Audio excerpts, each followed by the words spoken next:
우리가 오늘은 19장과 20장을 봐야 될 것 같습니다. 이제 뭐 마지막입니다. 요한계시록 마지막까지 이제 다 왔는데, 요한계시록에서는 이제 세 가지 재앙 시리즈가 나온다고 그랬잖아요. 인해 재앙과 또 나팔 재앙과 그 다음에 대접 재앙이 나온다고 그랬었는데, 여러 번 말씀을 드렸습니다. 이 재앙과 하나님의 심판과 또 쌍으로 나눈 게 뭐라고 그랬죠? 하나님의 보호.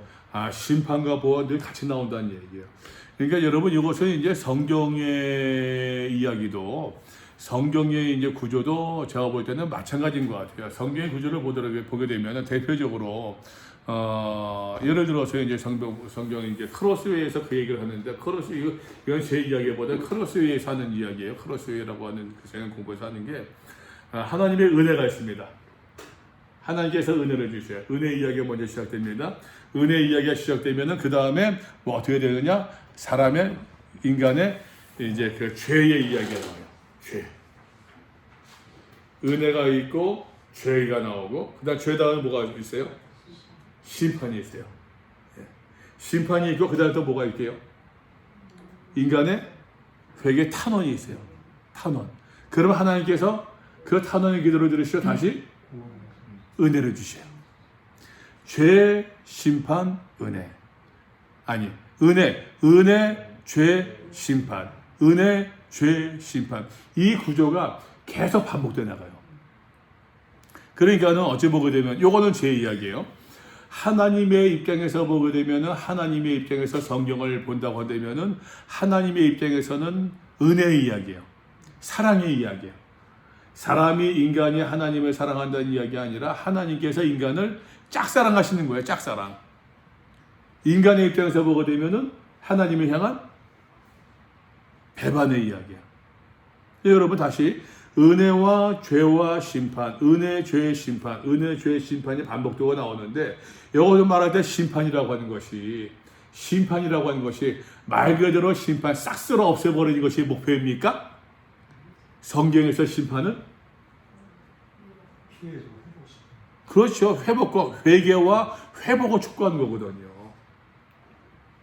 여기서도 요한계시록도 성경의 모든 이야기가 그러한 것처럼, 그래서 이제 사사기를 보게 되면은, 사사기는 죄의 그 은혜와 심판과 은혜와 죄와 심판, 은혜, 죄, 심판의 이야기가 7번 나와요. 7번. 하나님께서 은혜를 주셨다는 얘기는 뭡니까? 사사를 세우는 거예요. 사사의 가르침을 따르지 않습니다. 하나님께서 이방 민족을 들어서 이스라엘 백성을 치십니다. 이스라엘 백성들 하나님께 잘못했습니다. 우리를 구원해 주십시오. 탄원합니다. 그 하나님께서 은혜를 베푸시는데 또 다른 사사를 세워주시는 거예요. 이 구조가 7번이 반복해 나와요. 이것이 여러분 성경의 기본적인 패턴이라고 한다면은, 요한계시록도 같은 눈으로 봐야 된다라고 하는 것이에요. 요한계시록 다르게 볼 것이 아니라, 그죠? 요한계시록 뭐 우리가 무슨 삼터제자에 벌어지고 뭐 적그리스도 어떻고 뭐 그러한 어떠한 그 전통적인 교회에서 이제 일방적으로 전해졌던 그런 가르침이 아니라, 같은 성경의 같은 안목을 가지고, 성경의 같은 맥락을 가지고 요한계시록을 읽어야 되는 것이 마땅하지 않습니까? 그죠? 마땅하잖아요, 그게. 자, 그런 의미에서 본다고 되면은, 하나님께서 인간들을 불신앙한 그 불경건한 사람들, 이 사람들을 요한계시록 심판하신다라는 얘기는 사실 어떤 의미에서 또 은혜의 한 수단일 수도 있다는 얘기예요. 그러니까 얘기합니다. 말씀드렸습니다. 인해 심판 가운데서도 하나님의 심판과 보호하심이 같이 나와요. 나팔 심판에서도 하나님의 심판과 보호하심이 같이 나와요. 대접 심판에서도 하나님의 심판과 보호하심이 같이 나와요. 대접은 미래, 과거, 현재, 미래에서 미래. 이는 과거, 현재, 미래에서 과거. 인해 심판에서 중요한 것은요, 5번째입니다. 하나님의 말씀으로 말미암아, 하나님의 말씀과 증언으로 말미암아 죽임을 당한 사람들이 하나님께 호소하잖아요. 이것이 이제 보게 되면 6장의 10절 그 내용이 요한계시록 그 하나님의 심판과 보호라고 하는 어떤 그 이야기를 끌어가는데 아주 굉장히 중요한 이 동기가 될 수 있다는 얘기예요. 그러니까 하나님 앞에서 어쨌든 간에 호소한 사람이 있습니다. 호소하는 어떤 그 탄원이 있습니다. 그 탄원으로 말미암아 하나님의 심판의 이야기가 굴러간단 말이에요. 그러니까 이 심판, 요거는 이제 좀 인해 재판은 이제 좀 과거적 의미로도 볼 수 있는 것이죠. 대접은 더 말할 것도 없고, 대접은 이제 종말론적으로 이해된 모습이니까는. 그러면서 이제 말씀드린 것처럼 나팔 재앙이라고 하는 것은, 나팔 재앙은 성도들이 오늘날 우리가 살아가는 삶 속에서 부딪히는 여러 가지 혼란, 시험, 박해, 유혹 가운데서 우리가 어떻게 전하겠느냐. 여러 번 말씀을 드렸습니다. 11장에서 나오고 있는 여기서 이제 성전과 제단이라고 하는 이러한 개념은, 이제 성전이라고 하는 것은 우리 믿음의 사람, 좁게는 좀 더 넓게 믿음의 사람의 공동체를 의미한다 말씀을 드렸어요. 10장에서도 이 말씀을 받아 먹으라 라고 하는 것은, 이것은 이제 그 사도 요한에게만 주고 있는 말씀이 아니라 모든 성도들, 믿음으로 살고자 하는 사람들이 이 말씀을 간직해야 된다는 이야기예요. 두 증인도 마찬가지입니다. 11장에서 두 증인의 이야기가 나오지 않습니까? 두 증인의 이야기들도, 이것은 여러분 어떤 의미에서 그 엘리야 이야기도 나오고, 엘리야의 이미지도 있고, 모세의 이미지도 있고, 예수님의 이야기도 있고, 여러 가지 많이 믹스된 모습이 있지만, 결국에는 믿음의 사람들이 오늘날 믿음의 사람들이 내 삶의 자리에서 다가오는 그 모든 환난과 박해 가운데서 우리가 어떻게 대처해야 되는가를 11장이 이야기하고 있다는 얘기예요. 12장도 마찬가지입니다. 12장도. 13장에서는 그 모든 환난의 배후에 누가 있느냐? 짐승 두 마리가 있다. 바다에서 올라온 짐승, 땅에서 올라온 짐승. 그러나 그럼에도 불구하고 하나님께서 이 모든 것들을 어떻게 다 심판하실 것이니, 그 심판의 과정에서도 하나님께서 14만 4천 명을 기억하시고 보호해주신다라는 얘기예요. 그래서 이제 그러면서 이제 그 대접제한으로 넘어가서, 하나님께서 대접제한 끝나고 나서는 대접제한 가운데서도 이제 음녀의 실체에 대해서 정치적인 모습에서 이제 음녀가 바벨론이라고 하는 것, 로마라고 하는 것을 드러내고 있고, 로마에서 비롯되어진 여러 가지 어떤 경제적인 어떤 상황, 경제적인 조치들, 경제적 장악에서부터 이제 성도들이 받을 수밖에 없는 여러 가지 환란, 어떤 유혹, 박해들을 이제 그 18장에서는 풀어쓰고 있다라고 하는 것이에요. 하나님께서 그렇게 이제 음녀들을 심판하셨는데, 그러면서 말입니다. 19장 넘어갑니다. 19장 보게 되면은, 어린 양의 혼인잔치가 있습니다. 2일 후에 내가 들으니 하늘에 허다한 물이 큰 음성 같은 것이 있으리되. 여러분 다시 이야기합니다. 2일 후에, 19장입니다. 2일 후에라고 하는 것을요, 우리가 시간 순서로만 기억하지 마세요. 어나더 시인입니다. 또 다른 장면이에요. 근데 여러분, 우리가 소설을 보게 되면 말입니다.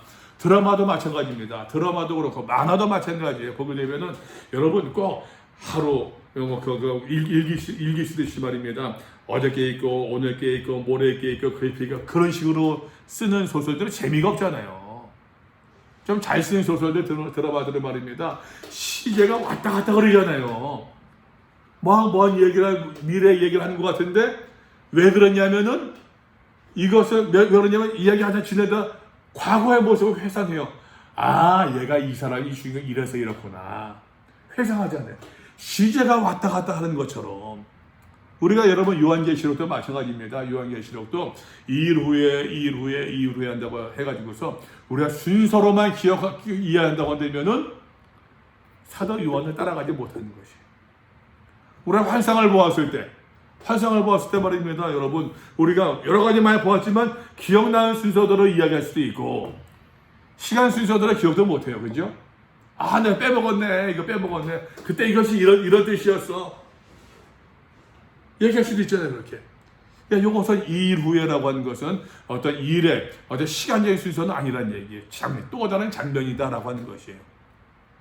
자, 이후에 내가 들으니 하늘에 허다한 큰 물의 큰 음성이 있어 이르되, 이제 여기서는 적어도 어쨌든가 말입니다. 여기서 적어도 지금 이제 그 대접 재앙의 마지막의 장면들을 이야기하고 있는 것입니다.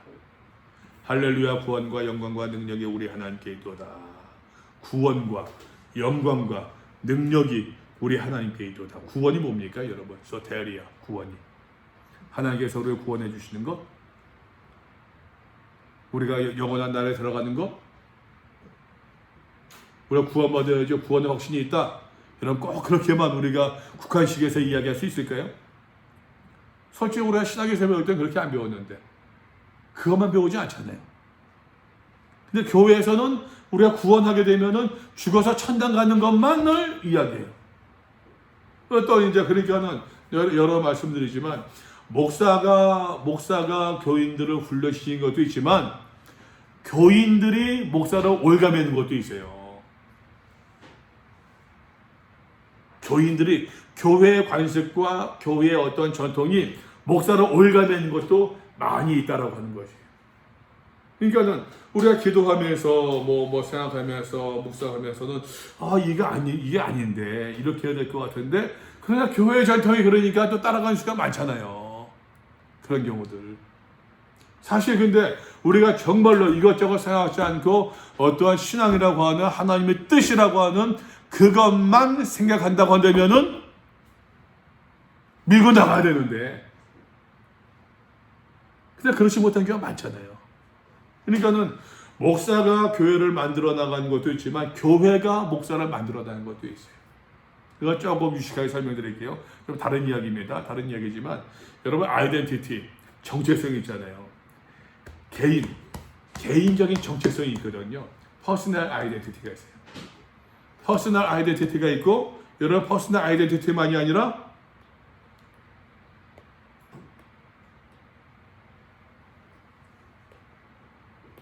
좀 다르게 한번 해봐야지. 퀵노트. 노트가 아이고 이거 크냐?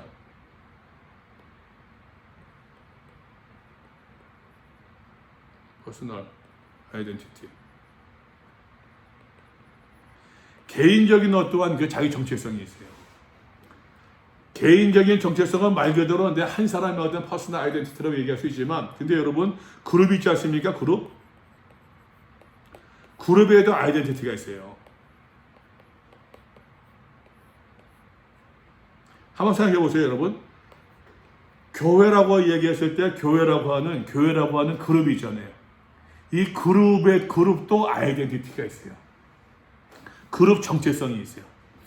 아이덴티티라고 하는 정체성이라고 하는 것은 한 개인에게만 적용될 수 있는 것이 아니라 한 국가에도, 한 사회에도, 한 커뮤니티에도 아이덴티티라고 하는 것이 정체성이 적용될 수가 있어요.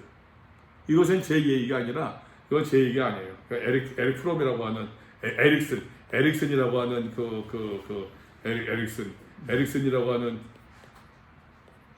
에릭슨이라고 하는 유명한 심리학자 있거든요. 에릭슨이 하는 얘기, 그룹 아이덴티티가 있어요. 그룹 아이덴티티. 근데 재밌는 게 여러분, 이 그룹이라고 하는 것은 한 개인들이 모여가지고서 많은 사람들이 모여가지고서 그룹이 형성되는 거 아니에요. 그죠? 그러면 이 그룹의 아이덴티티를 형성하는 것은 개인들이 모여서다. 맞죠? 네. 예를 들어서 이 모양 A라고 하는 사람들이 모여가지고 A라고 하는 아이덴티티를 가진 사람들이 모여가지고서 그룹 아이덴티티를 만들 거 아니에요. 그러면 이 그룹 아이덴티티가 A가 되어야 될 것 같은데 B도 될 수 있고 C도 될 수 있어요.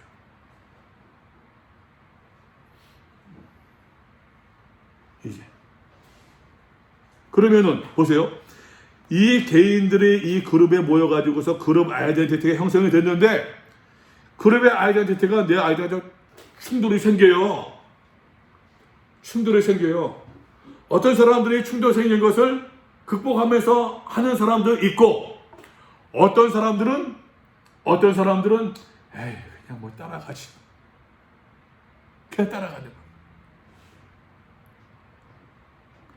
그러니까는 저는 이제 목회만 느낀 게 교회가 정말로 좋은 그룹 아이덴티티를 갖는 게 이게 쉽지 않은 것 같아요.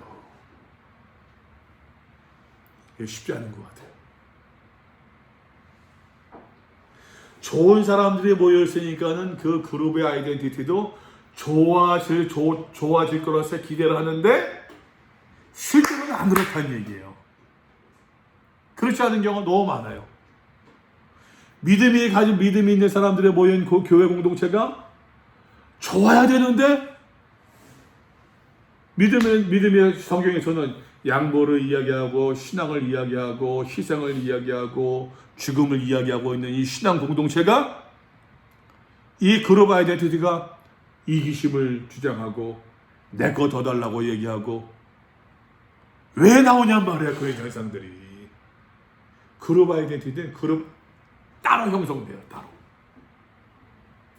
여기에 이제 큰 생기는 것 같아요. 그럼 구원이 뭡니까? 구원이라고 하는 것이 꼭 그냥 뭐 죽어서 천당 가는 것 이것만 구원이라고 이야기할 수 있겠느냐라고 하는 것이 여러 번 얘기했습니다. 여러 번 얘기했어요.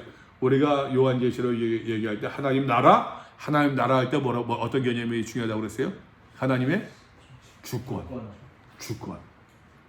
구원이라고 하는 것은 어떤 의미에서는 하나님의 주권이 온전히 실행되는 것이에요. 하나님의 주권이 그냥 우리가 뭐 교회에서 많이 쓰고 천당, 천국 하나님의 주권이 온전히 실현되는 것이죠. 안 그렇습니까? 하나님의 주권이 저는 그건 좀 반대하는데 어떻게 하냐면 예를 들어서 이제 무슨 5월달에 꼭 그런 설교 하잖아요. 이제 일반 교회에서 결제되면은 저는 절기 설교하는 데를 부담했어요. 절기 설교가 감사주일, 성탄절, 그것도 뭡니까 이제 고난주간 5월달 되면 어린이주일, 어버이주일 해가지고 주제는 뻔해. 주제는 뻔한데 전해야 될 내용은 뻔해요. 구절도 뻔해요. 근데 중요한 거는 사실 듣는 사람은 내가 작년에 재작년에 뭐 했는지 기억합니까 못합니까? 근데 나는 기억해요. 듣는 사람들은 사실 정작 기억 못하는데 나는 기억해요. 그러니까 난 준비하면서도 이거 지난번에 했던 이야기다. 난 그게 너무너무 힘들었어요. 근데 거기서 이제 내 부모께 순종하라. 왜 순종해야 될까? 저는 늘 하던 얘기가 그런 얘기였어요. 그 성경에서 부모님께 순종하라라는 얘기는 제가 이제 해석한 겁니다. 순종하라는 것은 장수한다, 복받는다 그런 의미만이 아니라 부모님께 순종함을 통해서 하나님께 순종하는 것을 배운다고 하는. 이 땅에서의 어떠한 모습을 통해서 장차 하나님 나라 갔을 때 하나님의 주권에 복종케 하는 그 훈련을 받는 것. 전 그걸 순종이라고 생각했어요. 소테리아 구원도 주권이라는 개념을 보았을 때는 하나님의 다스림, 하나님의 주권에 온전하게 순종하는 것, 하나님의 주권이 온전하게 구현되는 것이 구원이지 않겠느냐라고 하는 것이에요. 거기에 영광이 있고 거기에 거기가 능력이 있고 그 모든 것이 하나님께 있도다. 여러분 다시 이야기하는데 이건 지금 여러분 인해 재판도 나팔 재앙도 대접 재앙도 제가 어느 정도 마무리된 다음에 이제 벌어진 사건입니다. 그 내용들입니다. 그죠? 그런 내용들이에요 지금. 그러니까는 이 모든 것을 보면서 모든 역사를 펼쳐가는 가운데서 하나님의 주권을 지금 사도 요한이 강하게 이야기하고 있는 거예요 지금. 그래서 그 심판의 가장 중요한 기준이 뭡니까? 그것이 주권이죠. 하나님의 심판은 참되고 의롭다. 참되다. 알레시노스라고 하는 것도 이제 예수님에 대해서 계속 이제 반복되는 어떤 단어죠. 음행으로 땅을 더럽게 한 큰 음녀를 심판하사. 음행이 뭐라고 그랬어요? 음행이 육신적인 음행이 아니라 영적인 음행들.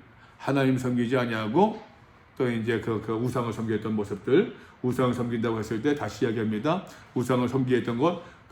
우리가 13장에 보았던 것처럼 바다에서 올라온 짐승, 땅에서 올라온 짐승, 땅에서 올라온 짐승이 바다에서 올라온 짐승의 형상을 우상을 만들려고 하잖아요. 그 경배하라고 시키지 않습니까? 이 모든 것들 로마의 모든 권속 가운데서, 로마의 지배 가운데서, 로마의 경제 체제 그 모든 지배 가운데서 복종하게 만드는 것. 그렇지 않으면 그 표를 받지 않게 되면은 매매를 못하게 했더라. 경제활동에 참여하지 못하게 되단 말이에요. 제대로 먹고 살 수가 없다는 얘기예요. 다시 이야기합니다. 부자가 될 수 없다는 이야기입니다. 먹고는 살았겠죠. 부자가 될 수 없다는 얘기예요.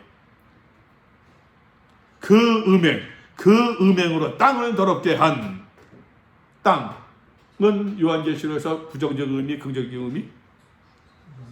부정적 의미라고 했잖아요. 그러나 원래 땅은 누가 창조했어요? 하나님께서 지으셨는데, 그래서 하나님이 지으신 땅을 더럽게 했단 말이에요. 더럽게 됐기 때문에 지금 부정적으로 요한계시록에서는 계속해서 이야기하고 있는 것입니다. 그 배후에 누가 있느냐? 음녀. 더럽게 했던 그 음녀를 말입니다.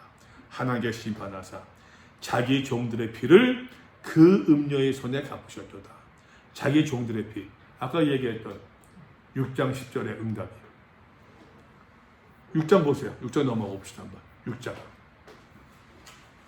6장 10절 9절부터 다섯째 인을 떼실 때 내가 보니 하나님의 말씀과 그들에게 가진 증거로 말씀과 증거로 말미암아 죽임을 당한 영혼들이 하나님께 호소하며 거룩하고 참되신 알레시노스, 그죠?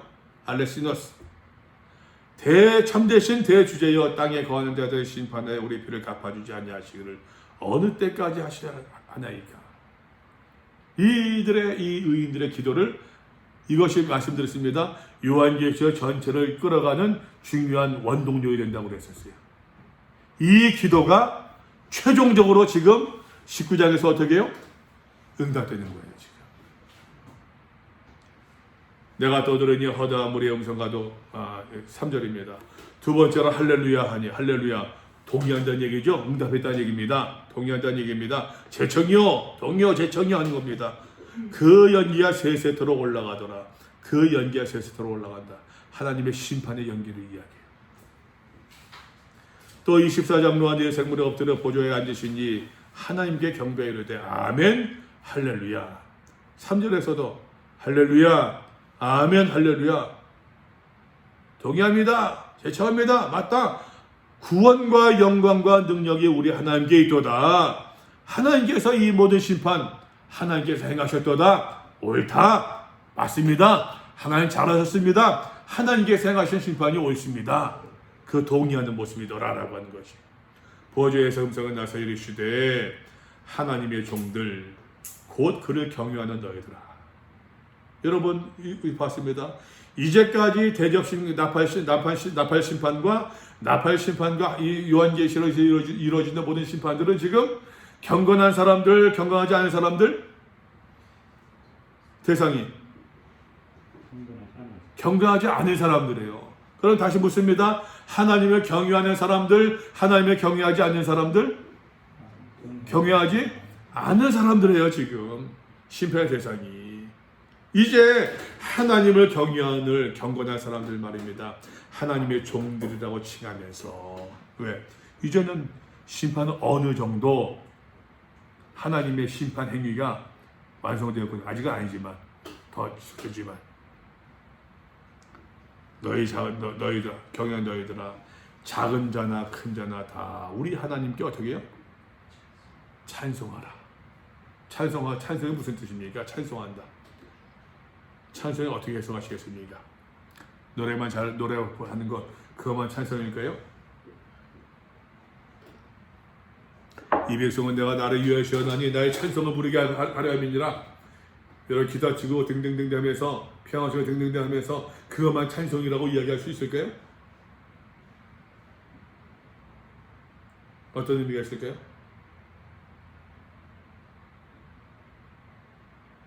찬송은 사실 궁극적으로서는 한번 봤어요. 이거 무슨 원어 의미가 어떤가 한번 보니까는 원어 의미가 말입니다. 이렇게 되어 있더라고. 원어가 19장 보니까 19장 몇 절이죠? 하나님의 할렐루야 하나님 찬송하라. 19장 5절 보니까는 하나님을 찬송하라. The fear of him is the same. Praise. To praise, store. 하나님을 찬양하는 거예요, 그죠? 하나님을 찬양하고 어디 있어? 하나님을 찬양하고 노래 부르면서 하나님의 영광성을 allow 인정하는 거예요. recommend 추천하는 거예요. 그러니까는 하나님을 인정하고 하나님을 추천한다는 표현이 그러는데 뭐 난 recommend 하니까 추천한다는 것밖에 기억이 안 나는데 지금 그 하나님을 사람들은 적극적으로 예? recommend 이게 찬양이라는 얘기예요. 하나님을 내가 인정하고 적극적으로 하나님을 자꾸만 이게 찬성이에요. 또 보니까는 promise와 약속하고 그래서 이제 맹세하는 거 이게 찬성의 의미예요. 그러니까는 찬성한다. 물론 이제 뭐 sing, praise in honor to가 노래로 해가지고서 하나님의 영광 내면서 이것도 있지만 이것만이 아니라 그래야 뭐 노래 못하는 사람은 뭐 찬송 못합니까? 뭐 기타 치지 이 목사님 기타 잘 치시죠? 기타 치지 못하는 사람들, 피아노 치지 못하는 사람들은 찬양할 수 없는 겁니까? 아니 말 못하는 사람들은 찬양할 수가 없는 겁니까? 네, 이것은 어떤 의미에서 노래만이 아니라 말이 아니라 우리의 삶 속에서 하나님을 인정하고 높이는 모습들. 이것이 어떤 의미에서 이것이 말입니다. 어떤 의미에서 하나님을 경외하는 모습이고, 그죠? 이것이 찬송하는 모습이랍니다. 자, 그럼 다시 이야기합니다. 지금은 어느 정도 아주 완성은 아니지만 어느 정도 하나님의 구원 심판에 그 구원에게 어느 정도 실현된 거예요 지금. 그죠? 그 다음에 보게 되면 여러분 쭉 보게 되면 박스가 없어요. 박스가 마지막이에요 지금. 박스가 성원이 아이고 그래서 힘드시죠? 박스가 요거는 여러분 그 계속 찬양하는 모습들이거든요. 여기서 쭉 되실 때도 쭉 나온 박스들은 이제 그 찬양하는 그 내용들이에요. 이제 찬양이 없어요. 이제 마지막이에요. 그래서 저는 이렇게 볼 수도 있을 것 같아요. 19장 5절은 말입니다. 궁극적으로 구원, 그 모든 심판을 다 통과한 그 사람들 말입니다. 그 사람들이 마지막에 할 수 있는 것이 무엇이냐? 하나님 높이는 모습이라는 거예요. 하나님 경외하는 모습들. 요한계시록의 내용을 가지고 이야기합니다. 여러분, 하나님을 높인다, 하나님을 높인다, 찬송한다. 이것이 삶으로 드러난다고 하면 뭐겠어요? 요한계시록 전체의 내용과 결부시켜서 얘기한다고 하면 경제 돈 따라가지 않고 요한계시록 그것을 이야기해요 지금.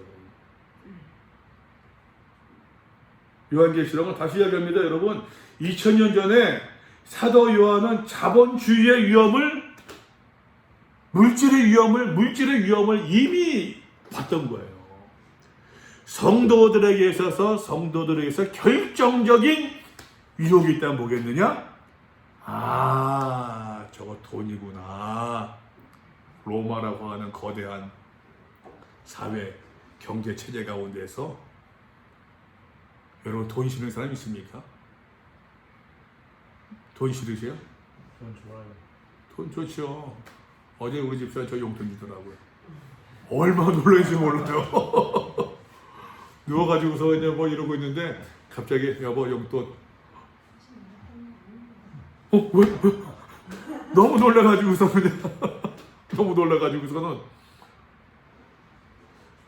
돈 싫어. 근데 이게 따라간다고 한다면 이것이 신앙도 위협할 수 있음을 사도 요한은 이미 봤다는 거예요. 네, 여러분 한번 생각해 보십시오. 그 전에 말입니다. 여러분 예수님 당시에 뭐 이스라엘 백성들 그 가나안 땅에서 물질적인 얼마나 컸었겠어요.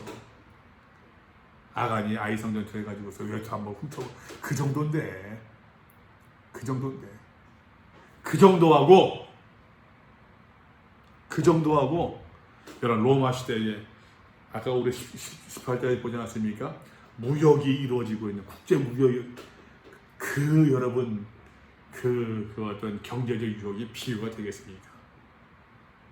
사도 요한은 그거 본 거예요. 그것은 이거는 젊은 사람들은 얘기한다고 뭐냐면 젊은 사람들의 경제적 유혹이야 뭐 기껏해야 알바하는 거고 부모님께 이제 용돈 받는 거 하지만 그러나 자기가 취업해가지고 하게 되면은 돈 버는 재미가 있거든요. 연봉 따라가고 이거 하면은 더 보너스 더 받을 것 같고 성과가 더 받을 것 같고 무리하게 되고 남의 돈 빼다가 공매도 하고 뭐 하기를 이런 모습들 이 같은 모습이겠죠. 이게 사도 요한이 얘기하는 것은 경외하는 너희들아 하나님께 찬송하라. 이게 지금 이게 5절의 모습은 결국 사도 요한이 요한계시록에서 믿음의 사람들이 가져야 되는 그 어떤 근본이라고 그럴까요? 마지막 모습이라고 그럴까요? 이 땅에서의 그런 것 같아요. 저는. 또 내가 들으니 허다한 무리의 음성과도 같고 많은 물소리와도 같고 이거 하나님의 음성이죠. 예수님의 음성 큰 우레 소리와도 같은 소리로 이르되 할렐루야 주 우리 하나님 그 전능하신 이가 통치하시도다.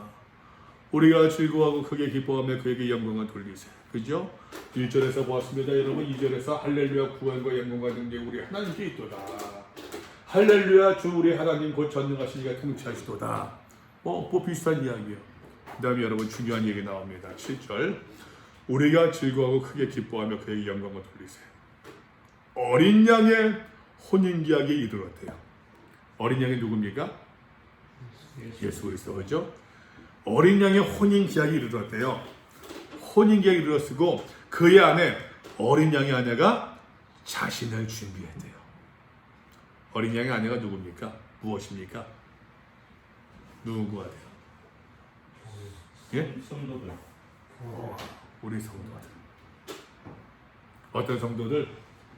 경외하는 너희들아, 찬송하는 너희들아, 그죠? 그 모든 시험을, 불같은 시험을 견디기 이겨나온 사람들 말입니다. 어린 양의 혼인기약이 이르렀고 그의 아내가 자신을 준비했대요. 이 자신을 준비했다. 이 과정을 우리가 한번 미루어 짐작해 볼 수 있겠죠. 그에게 빛나고 깨끗한 세마포 옷을 입도록 허락하셨으니 어린 양의 아내로 준비에 합당한 어린 양의 아내로서 합당하게 준비되어진 그에게 빛나고 깨끗한 세마포 옷, 이것은 우리가 앞에 쭉 보았습니다. 그죠?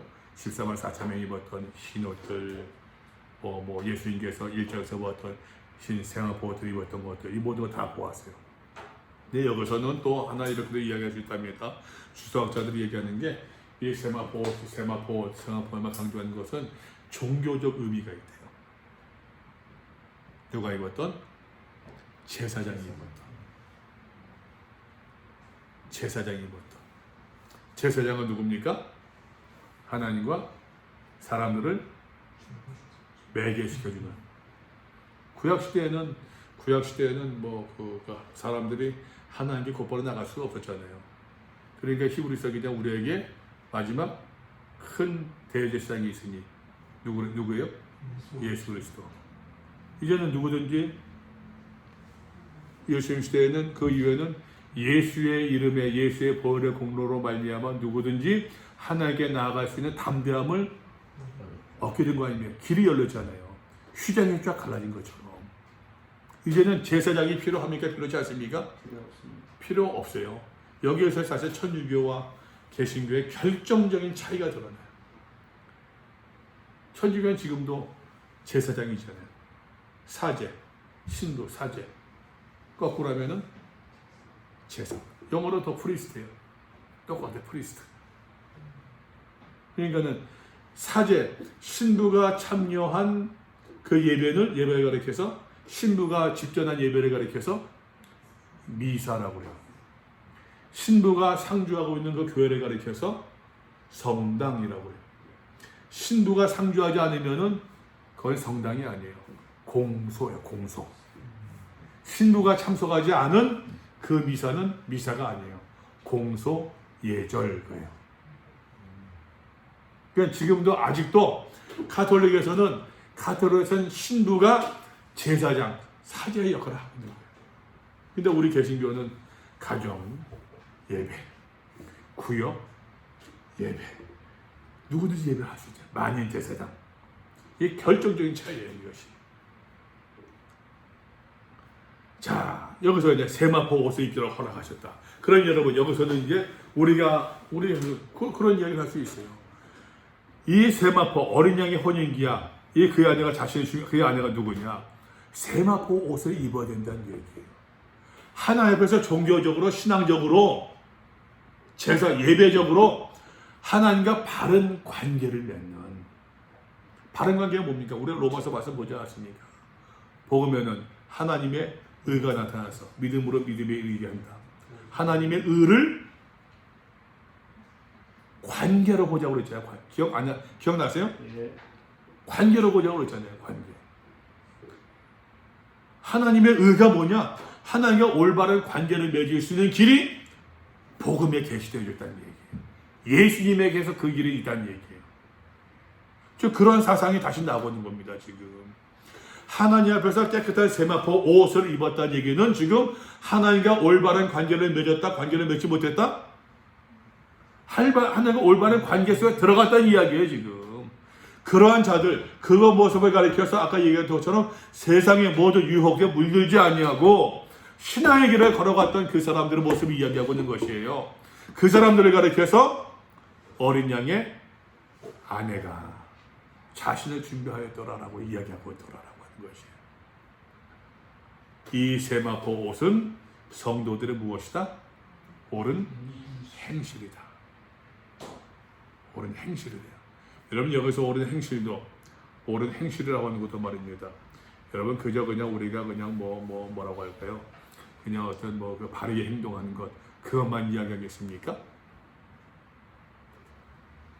그렇게 생각하십니까?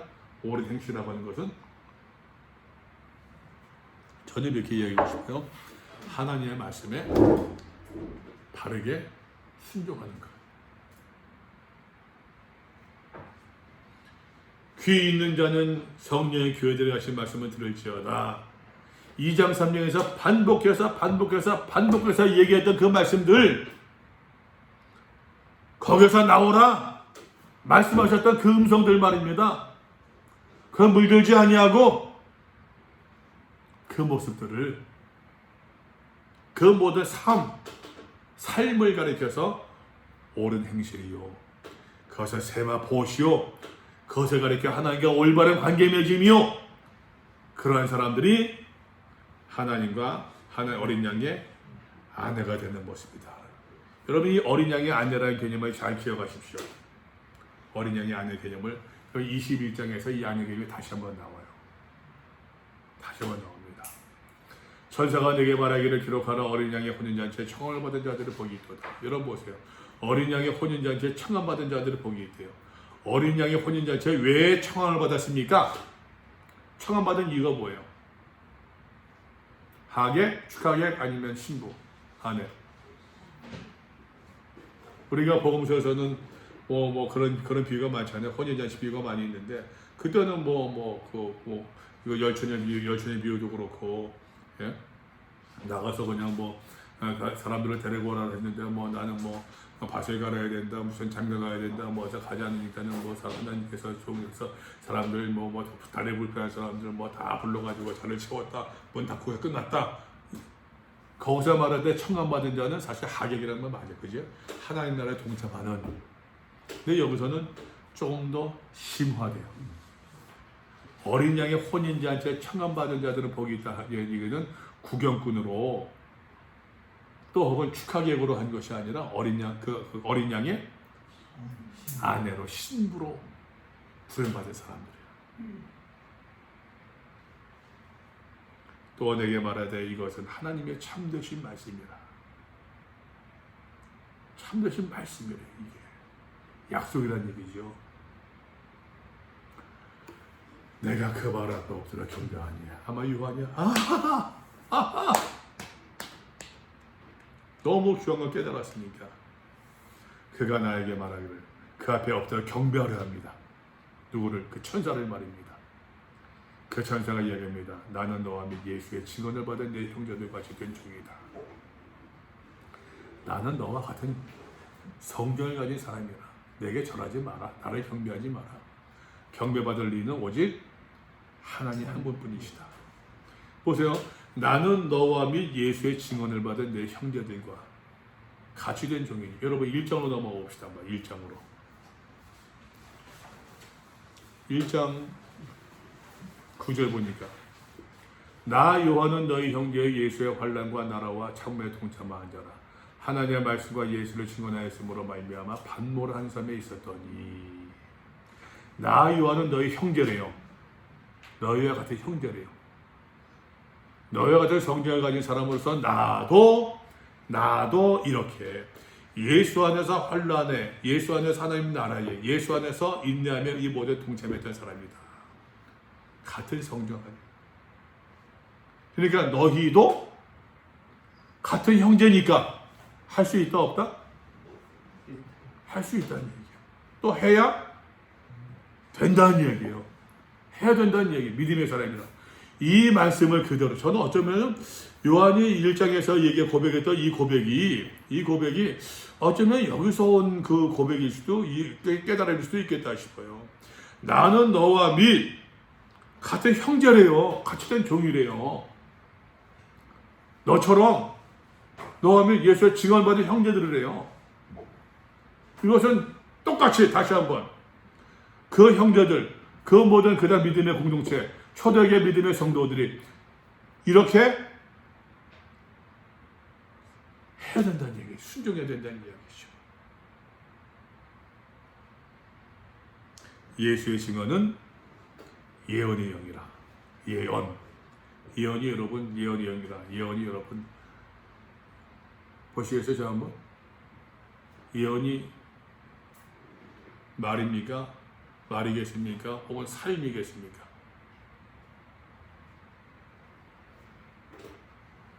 말이겠어요? 말, 삶.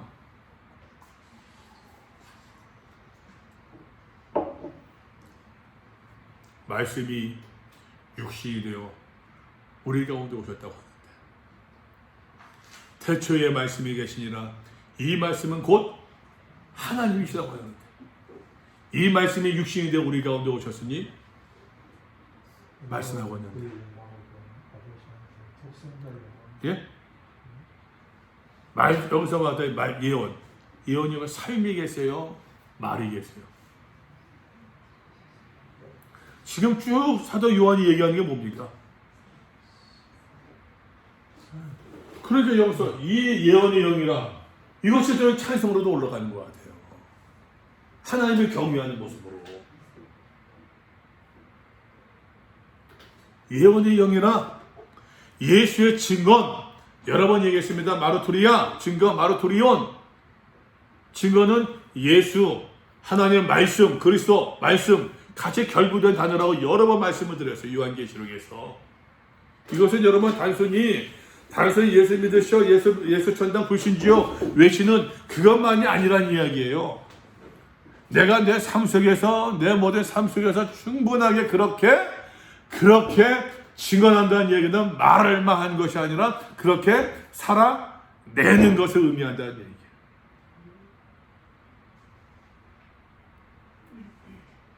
자, 여기서 여러분, 여기 19장 여기서 말입니다. 여기서 이제 대접의 재앙의 이야기는 어느 정도 일단락쳐야죠. 어느 정도. 여러분 기억나세요? 12장부터 보게 되면은 내가 보니 내가 봄에 몇 개 나온다고 그랬어요? 그죠? 7개. 여기서 뭐 내가 보니 4, 2, 3, 4, 5개, 6개. 그 다음에 7개. 그죠? 7개 나온다고 그랬어요. 19장으로 넘어갔어요, 여러분. 이제 자, 이제부터 이제 마지막 정말로 이제 마지막으로 넘어가는 거예요. 여러분 보세요. 여기서도 보면은 하나, 신, 원, 그죠? 여기 보시겠어요? 우선 1. 이제 여기까지가 사실은 22장 여기까지 이건 이제 결론 부분이니까 1.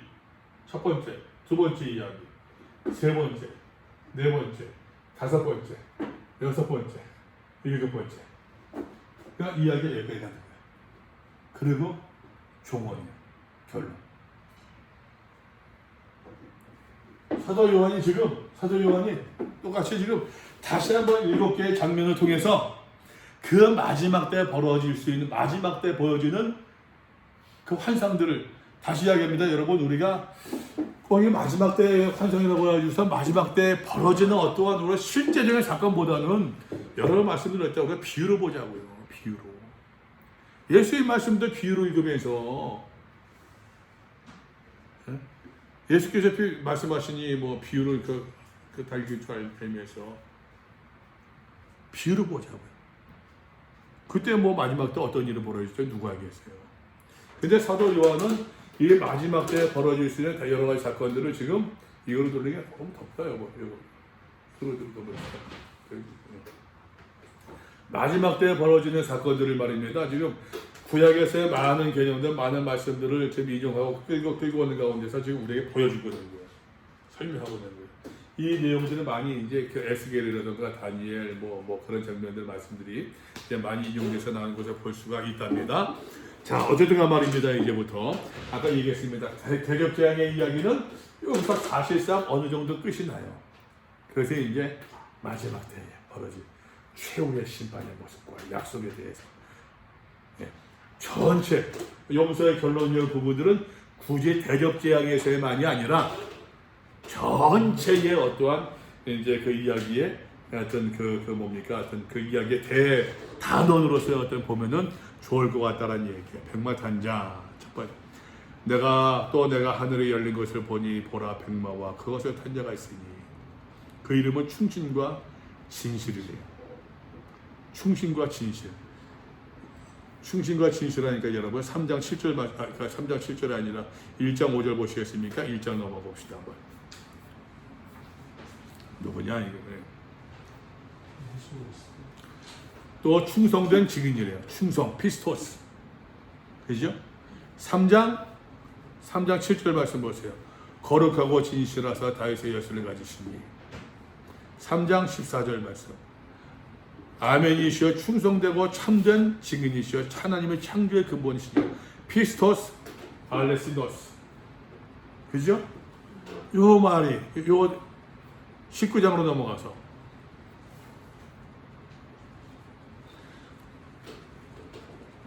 충신, 피스토스, 알레시노스 같은 단어예요. 우리 성경에 다르게 번역된 것 뿐이에요. 예수의 이름은 그의 이름은 충신과 피스토스, 진실이라. 보세요. 그 다음에 그가 무엇으로 심판하려? 무엇으로 심판하세요? 공의로 심판하며 싸우신대요. 여기서 말할 때 공의가 어떤 단어냐? 공의. 이게 디카이슈네요. 복음에는 하나님의 의가 나타나서 얘기할 때 하나님의 의, 디카이슈네. 이 디카이슈네가 말입니다, 여러분. 하나님의 공의 19장 11절. righteousness. 이 디카이슈네가 요한계시록에서는요 여기 딱 한 번 나와요.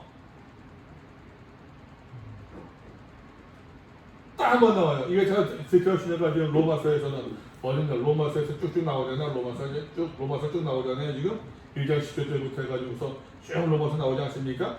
그죠? 바울서신에 많이 나오네요. 지금 바울서신에 거반다. 공의, 디카이슈네라는 단어가 19장 11절 딱 한 번 나오는 거예요. 이게. 아까 얘기했습니다, 여러분. 이 디카이슈네는 뭘로 보자고요? 공의를 하나 복음에 하나님의 의가 나타났으니 뭐로 보자고 그랬었어요. 우리가 봐도 하나님의 관계를 바른 관계를 맺을 수 있는 길, 관계. 여러분 그렇게 본다고 되면은 하나님께서 그가 공의로 심판하신대요. 공의로 하나님과 올바른 관계를 맺고 있느냐, 맺지 못했느냐. 하나님과 올바른 관계를 맺고 있느냐? 이게 여러분 심판의 기준이라는 얘기예요. 하나님과 올바른 관계를 맺고 있으면은 그 물질의 유혹, 경제 유혹에 따라가지 않을 것이며, 하나님과 올바른 관계를 맺고 있지 못하면은 그 유혹 환란에 쓸려 넘어갈 것이다.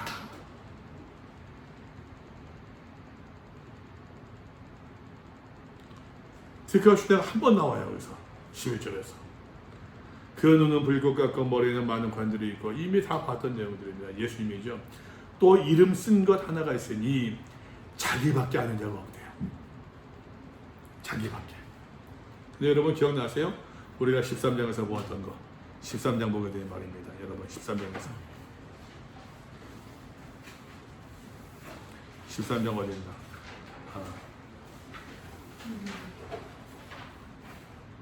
바벨론이라 어디 있죠? 비밀이라 안 보이냐? 17장이보다 17장. 17장 죄송합니다. 17장. 17장에서 보면 그 이마에 이름이 기록되었으니 비밀이래. 비밀인데 뭐예요? 바벨론. 비밀 이마에 딱 써 있지만 가슴에 이름표가 딱 붙여져 있는 거예요. 아무도 몰라. 이것은 다 그때 얘기했습니다. 하나님을 패러디한 것이라고. 하나님 패러디한 것이에요. 그 이름은 하나님의 그 자기밖에 아는 자가 없고, 또 그가 피 뿌린 옷을 입었는데 그 이름은 하나님의 무엇이라고요? 말씀이래요. 말씀. 하늘에 있는 군대들이 희고 깨끗한 새하얀 보옷을 입고 백마를 타고 그를 따르더라. 예수님께서 그래 한 것처럼 말입니다. 그에 비해서 예리한 검이 나오니, 예리한 거에 뭐예요? 말씀이요. 그죠? 그것은 만국을 치겠고 친히 그들을 철장으로 다스리며, 또 친히 하나님 곧 전능하신 이의 맹렬한 진노의 포도주 틀, 하나님의 심판을 이야기하는 것이죠. 밝혔고 그 옷과 다리에 이름이 쓴 것이 있으니 그 이름이 뭡니까? 만왕의 왕이요 만주의 주이라. 충신과 진실이라. 만왕의 왕이요 만주의 주시라. 자, 두 번째 장면입니다. 여러분 마지막에 두 번째 장면. 또 내가 보니 한 천사가 태양 안에 서서 공중에 나는 모든 새를 향하여 큰 음성을 외치기를 돼. 와서 하나님의 큰 잔치에, 하나님의 큰 잔치다. 여러분 참 표현이 보시겠습니까? 여러분 하나님의 큰 잔치.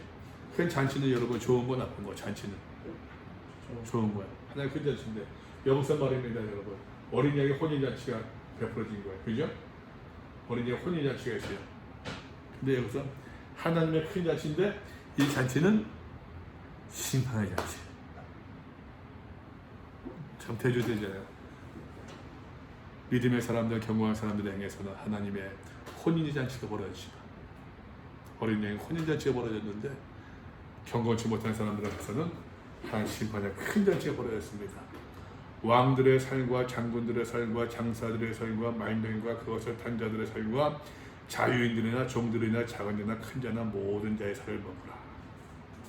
여러분 여기서 보세요. 18장 봅시다. 한번 앞에 보면 18장 2절.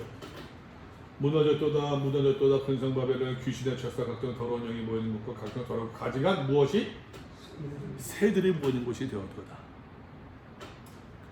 이 가지가 새들이 모여서 19장에서 뭐라고 합니까?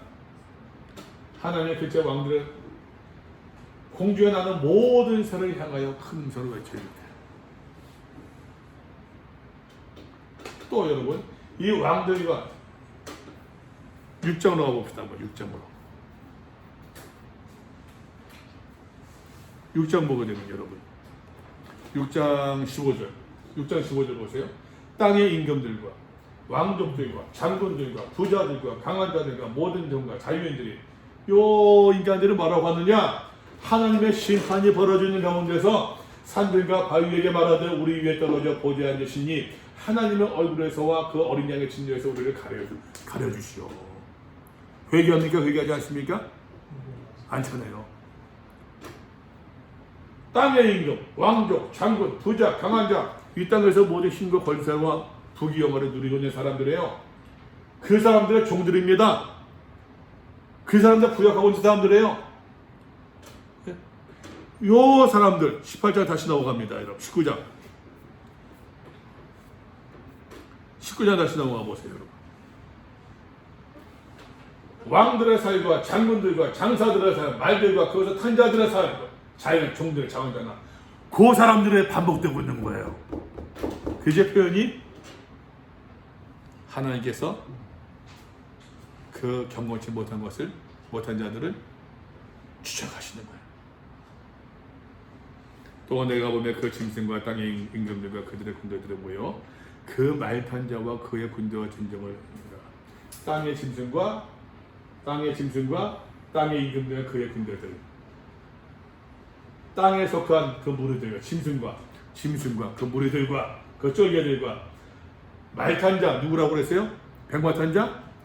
예수 그리스도 어린 양, 그의 군대와 더불어 전쟁을 일으킨다. 여러분 이 이야기가 12장으로 넘어가게 되는 말입니다. 12장에서 12장 몇 절에 있습니까? 12장에 보게 되면 하늘의 실자, 하늘의 전쟁이 있으니 미가엘과 그의 사자들이 용과 더불어 싸우세. 용과 그의 사자들과 싸우나 이기지 못하여 하늘에서 쫓기를 받았더라. 같은 내용이죠? 같은 내용보다 비슷한 내용이죠? 그죠? 다시 19장.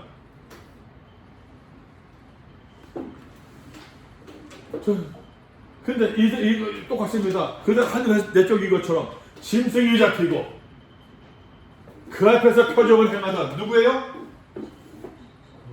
거짓 선지자가 누구예요?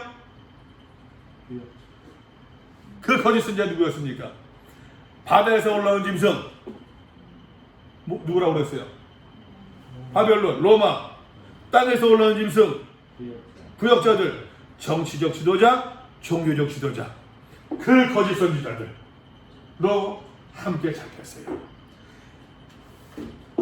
제 말에 이는 짐승의 표를 받고 그 우사에 경배하던 자들을 표적으로 미혹하던 자라. 13장 다시 넘어가 보세요. 여러분 13장에서 보게 되면 13장에서 말입니다. 여러분 땅에 거하여 땅을 거한 자들에게 여러분 그 어떤 그 불의 하늘로부터 땅에 가고 이적을 행함으로 땅에 미혹하고, 예? 이들이 말입니다. 사람들에게 표를 받게 하고 매매를 못하게 하고, 요 사람들 그 사람 그때 그랬잖아요. 짐승의 이름, 짐승의 수라고 그랬잖아요. 그죠? 기억나시죠? 그 지금 거짓 선지자들이 지금 잡힌 거예요.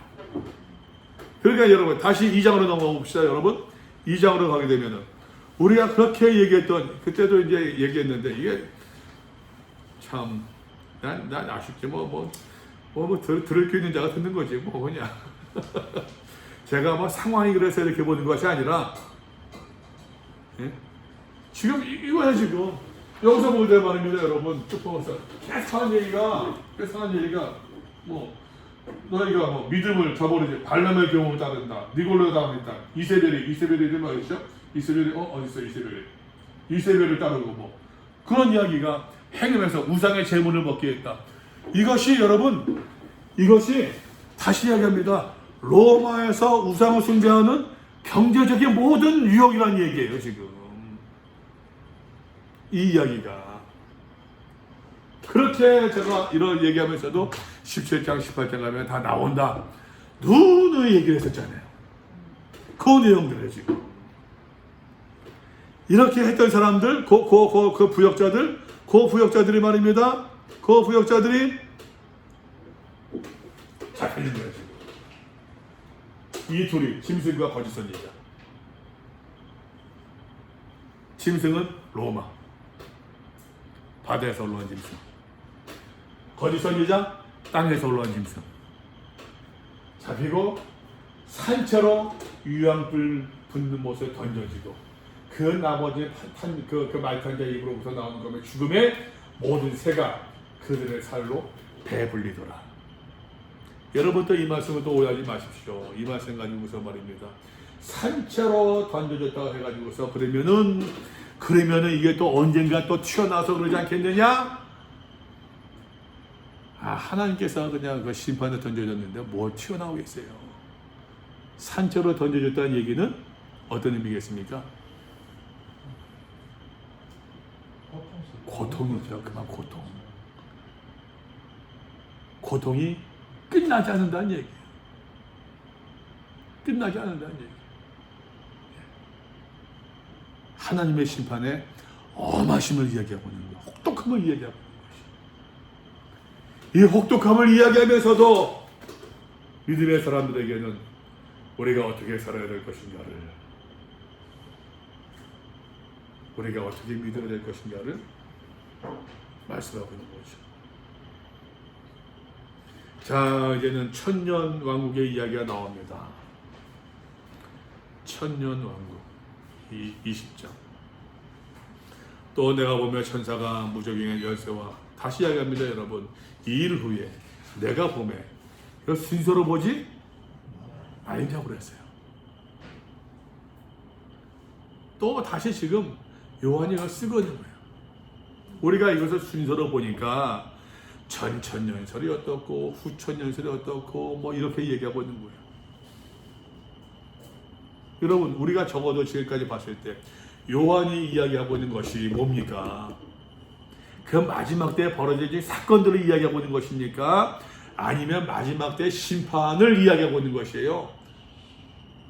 그걸 이야기하면서 그 예화를, 그 비유를 통해서 지금 우리가 어떻게 예수를 따라야 될 것인가를 강조하는 것이지 않겠어요? 산처럼 던져지는 유황불못과 비교하는 가운데서 우리가 아무리 어렵다고 한들, 이 땅의 삶이 아무리 어렵다고 한들 여러분 산처럼 유황불에 던져져 죽지 않는 그와 비교할 수 있겠습니까? 그러니 우리가 예수를 선택할 수 있는 것이겠죠. 사도 요한은 그것을 이야기하고 있는 것이겠죠. 엊그저께 집사람이 하니까는 그 화요일날인가 보다. 저 TV에 그냥 안 됐었는데 넷플릭스라고 있어요. 넷플릭스 영화 보는.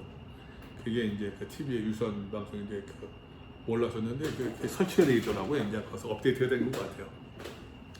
그 넷플릭스에서 막 보다가 이제 집사람이 신문이라고 하는 영화가 있어요. 엔더 슈자코라고 하는 일본의 작가가 이제 그 마코 시대 이제 그 뭡니까 저기 그 일본에서 이제 그 포르투갈에 이제 그 상인 그 신부들 와서 이제 전도하고 복음 전하고 하는 그런 이야기들을 다루고 있는데 엔더 슈자코가 굉장히 유명한 사람이에요. 엔더 슈자코라는 사람이 한번 그 책을 읽어보세요. 엔더 슈자코 책이 신무, 또 깊은 강, 또 여자의 일생, 또 예수의 생애, 그리스도의 탄생. 이것은 전부 다 기독교적 소설이에요. 읽어볼 만한 가치가 있어요. 침묵과 예수의 생애, 그리스도의 탄생은 읽어볼 만해요. 목사님 꼭 읽어봐야 돼요. 사실 지금은 내용은 잘 기억나지 않아요. 너무 대학 때 너무 오래돼가지고서. 근데 이제 침묵을 해가지고서 그거 보고 있더라고요. 그래서 나는 그때 다른 거 보느라고 검색하고 오느라고서 막 정신이 없었는데 그러다 보니까 이제 뭐 좀 그러다가 이제 보니까 내가 원하는 게 나오지 않아가지고서 이제 뭐나 보서 이제 보니까 침묵 영화 보면서 하는데 옛날에 이제 소설을 읽었으니까 그 이제 그 소설을 옛날에 설교하면서 인용을 많이 했었거든요. 그랬는데 솔직히 옛날하고 그때하고 보던 그 감동이 다르더라고요. 글로 보는 거하고 영어로 보는 거가 다른 게 아니라 내가 받아들이는 게 다른 것 같아요. 내가 받아들이는 게 나가 보면서 어떻게 받아들였냐면은 예수님께서 주여 할 만하시거든 이제는 내게서 옮겨주옵소서. 그러지 않습니까? 마지막 날 밤에. 그때 그 장면이 저 그런 상상을 했어요. 예수님이 굉장히 공포에 떨었었겠다.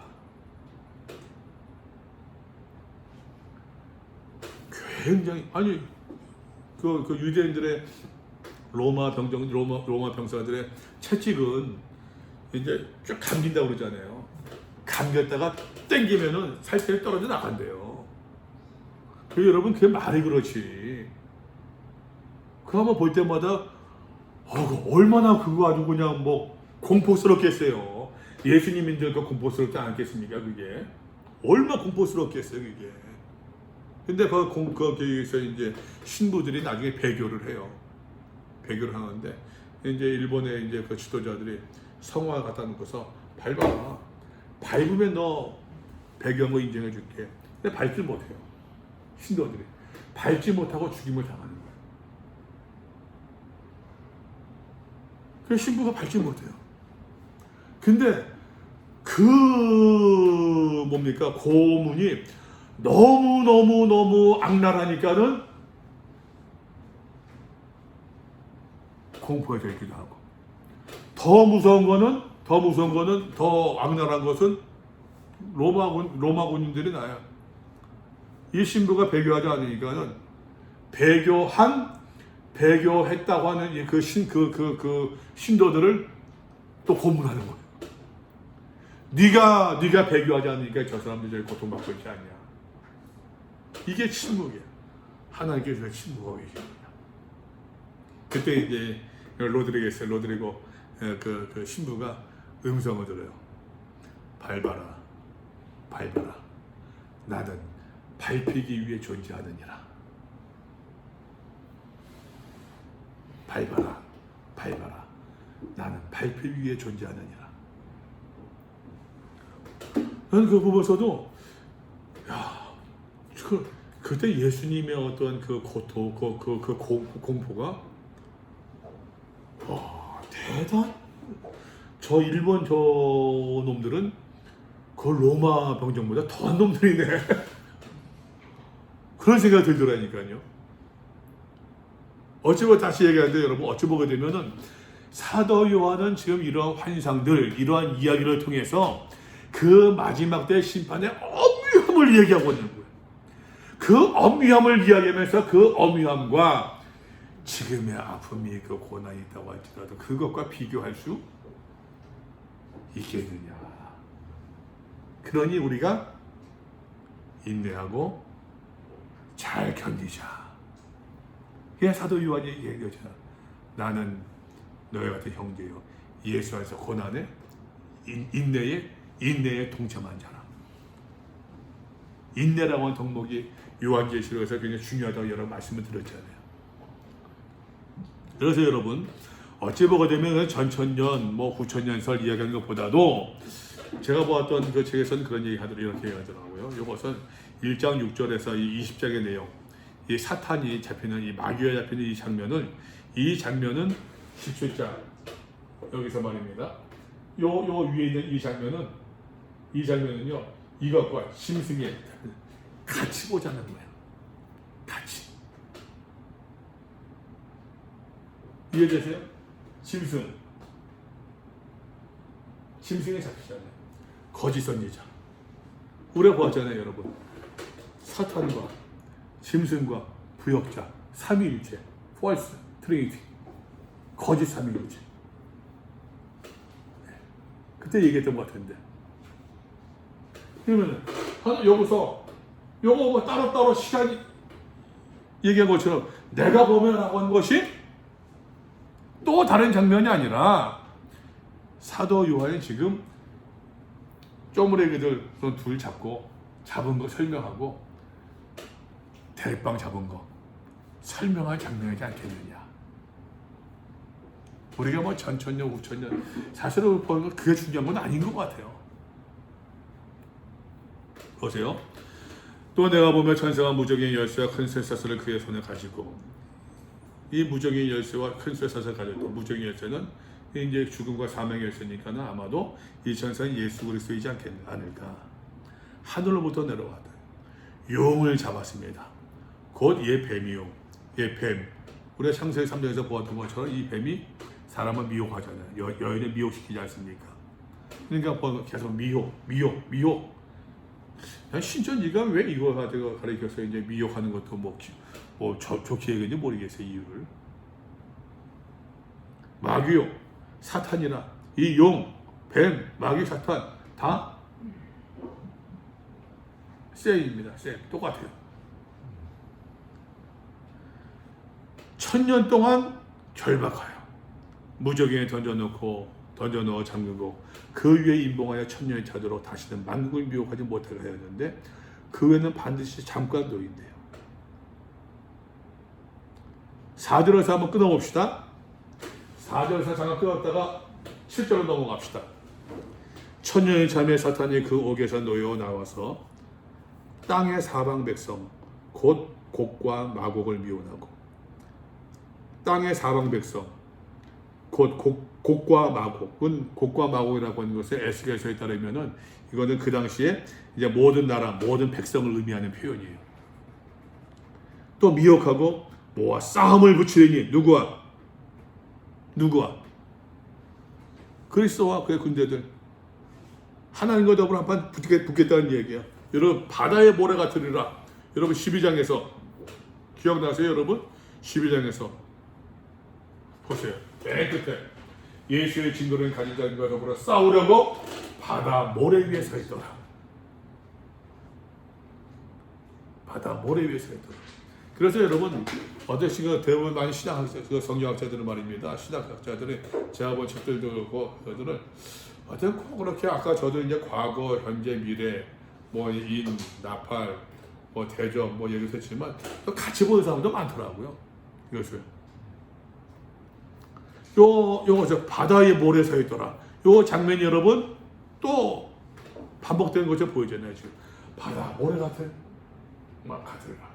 그들의 지면에 널리 퍼져 성도들의 신과 사랑하시는 성을 두르매 그들이 누굽니까? 사탄 그 쪼무레기들 마지막 지금 전쟁을 벌이고 있는 것입니다. 성도들의 진 사랑하시는 성은 뭐겠어요? 믿음의 사람 공동체.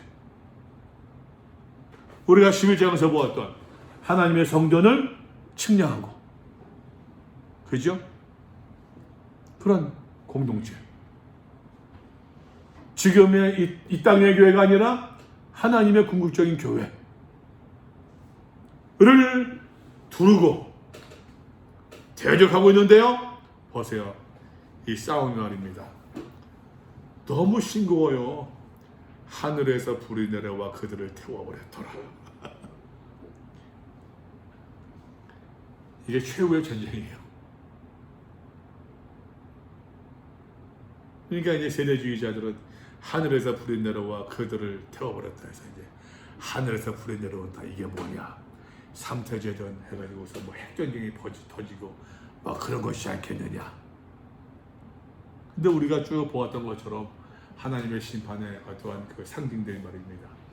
어떤 그 창세기나 에스겔이나 다니엘이나 많이 갖고 오는 가운데에서 그런 표현들이 계속 나오잖아요. 지진, 바람, 뇌성, 우박들, 그 출애굽기의 어떤 그 이미지들 봤잖아요 지금. 근데 나는 너무 싱거워 이 싸움이.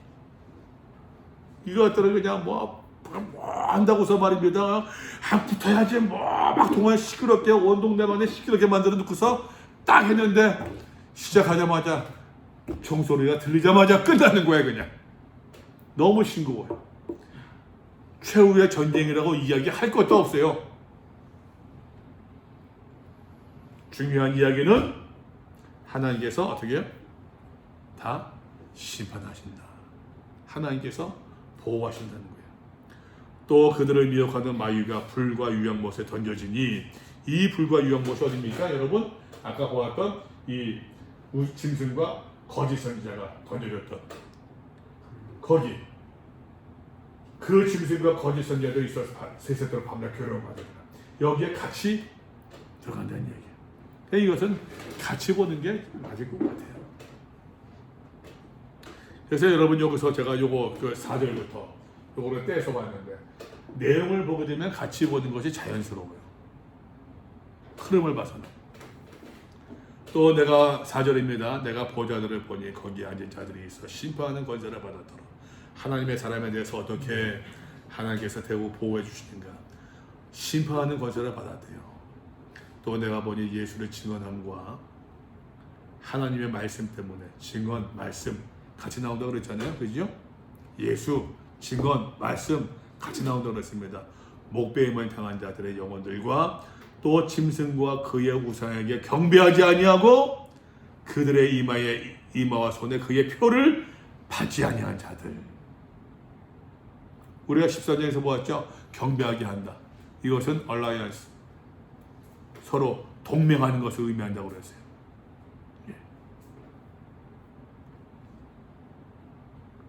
그 사람들 말입니다. 초록서 이건 이제 믿음의 성도들, 의로운 성도들을 표현하는 거예요.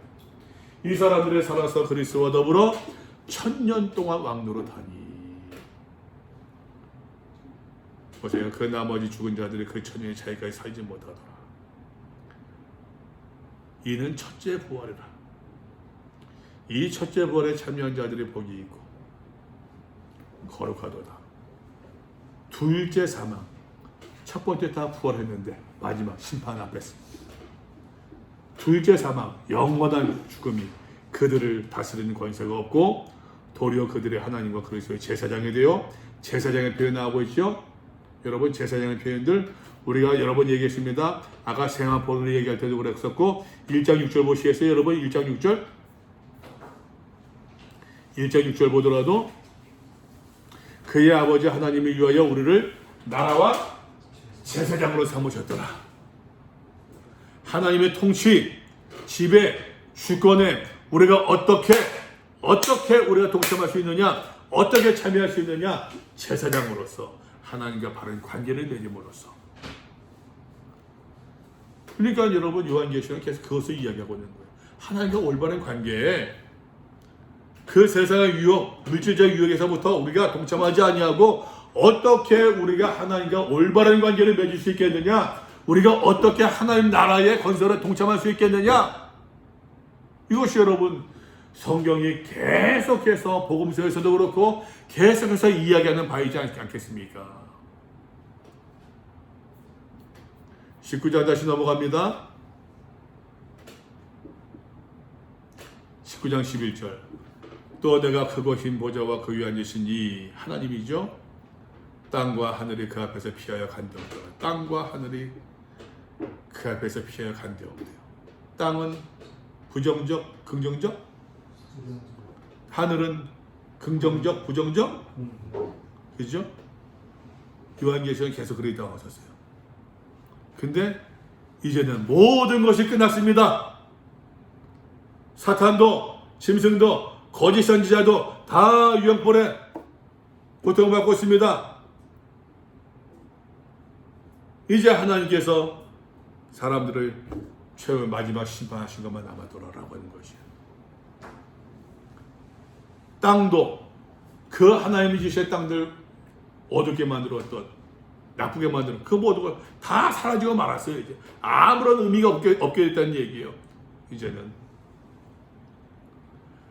또 내가 보니 죽은 자들이 큰 자나 작은 자나 그 보좌 앞에 서 있는데 죽은 자들이 큰 자나 작은 자나 잘난 자나 못난 자나 부자나 가난한 자나 건강했던 사람이나 약했던 사람이나 모두가 다 하나님 보좌 앞에 딱 서 있습니다. 마지막 거기서 책들이 펴져 있습니다. 또 책들이 펴져 있고 또 다른 책이 펴져 있대요. 또 다른 책이 뭡니까? 곧 생명책이라. 죽은 자들이 자기 행위를 따라 책들에 기록된 대로 심판을 받는데, 행위가 뭐예요? 다시 성도들은 옳은 행실이라고도 얘기했었는데, 그죠? 세마포 성도는 옳은 행실이다. 그러면 여러분 행위가 뭐겠습니까? 행위를 따라 하나의 말씀 따라서 그 세상의 물질의 유혹, 여기서 지금 세상 유혹들 물질로 대표하고 있는, 다시 이야기합니다. 요한계시록은 굉장히 여러분 어떤 이상적이고 무슨 종말론적인 어떤 내용처럼 보이지만 굉장히 현실적인 책이에요. 그죠? 굉장히 현실적인 책이에요. 다시 이야기합니다, 여러분. 우리의 신앙이라고 하는 것은 우리가 하나의 나라를 그리고 무지개를 바라보고 저 하늘 나라, 저 멀리 보이는 나의 시온성, 그것만 그린 것처럼 보이지만, 그러나 그 신앙은 굉장히 현실적이 돼야 돼요.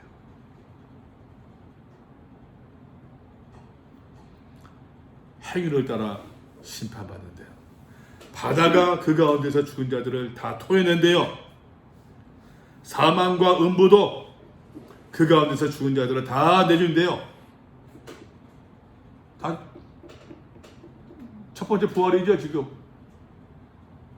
요거는 지금 다시 얘기합니다. 성경에서 계속해서 우리가 부활의 속에 마지막 심판이 있어요, 없어요? 심판이 있습니까, 없습니까?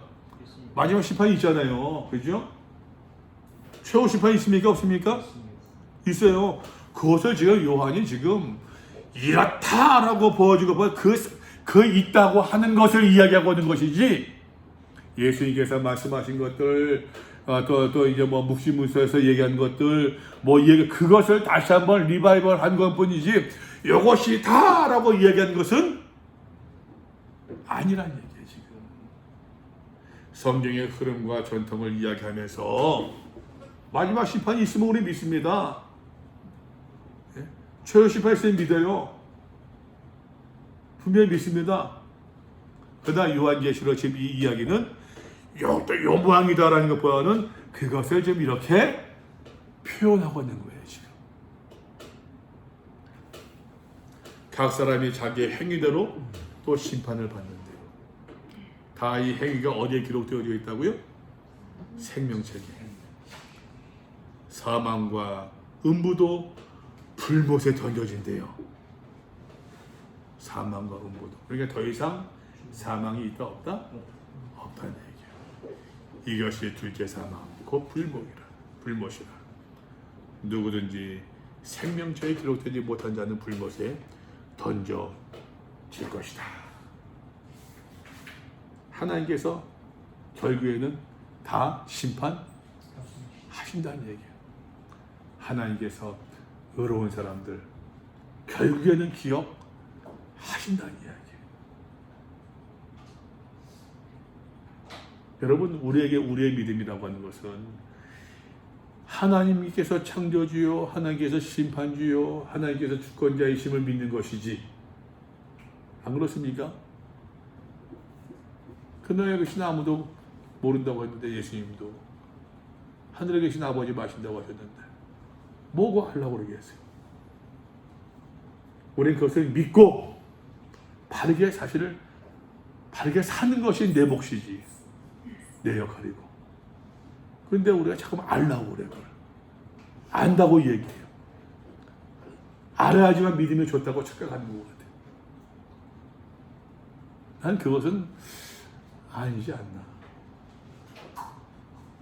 사도 요한은 계속해서 우리가 지금 어떻게 살아야 될 것인가, 우리가 무엇을 믿어야 될 것인가, 우리가 무엇을 기억해야 될 것인가, 우리가 어떻게 살아야 될 것인가를 이야기를 하고 있더라라고 하는 것이에요.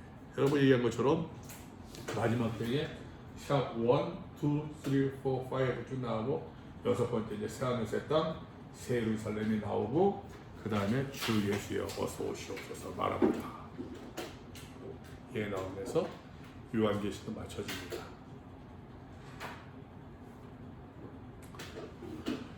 혹시 여기까지